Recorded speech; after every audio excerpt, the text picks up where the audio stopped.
Hey friends, if you encounter the error 0x8007016A, the cloud file provider is not running, then please watch this video. I will guide you through the solutions. Now, first of all, we have a workaround here that has been acknowledged by a lot of users. It's on the Microsoft Answers forum, and I will try this one before anything else. So, click on the OneDrive icon here. If you don't find it here, click on the upward pointing arrow. You'll find it in the list. So click on this, select settings, click on settings.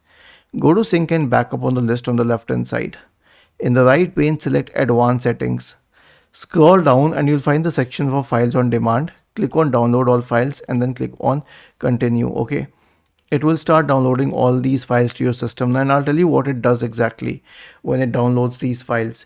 It will change those files which are being picked from the cloud and bring them to the system, though it will use a lot of space on your system. So if you have that space, then you can use this feature and it will temporarily fix the problem. Not temporarily, though, for quite a while it will fix the problem. The reason is that all those files which were not opening are already downloaded. Only new files will pose a problem. So this is the case. Now, what is a permanent solution? There's no permanent solution, but here's what you can do. OneDrive server status. Search for OneDrive server status and then go to portal.office.com server status, this website, and wait for it to load, and you'll find the status of OneDrive. If it is in green, everything is good, and if it is not, then you'll have to wait, and maybe Microsoft may push a permanent solution to it someday. Was this helpful?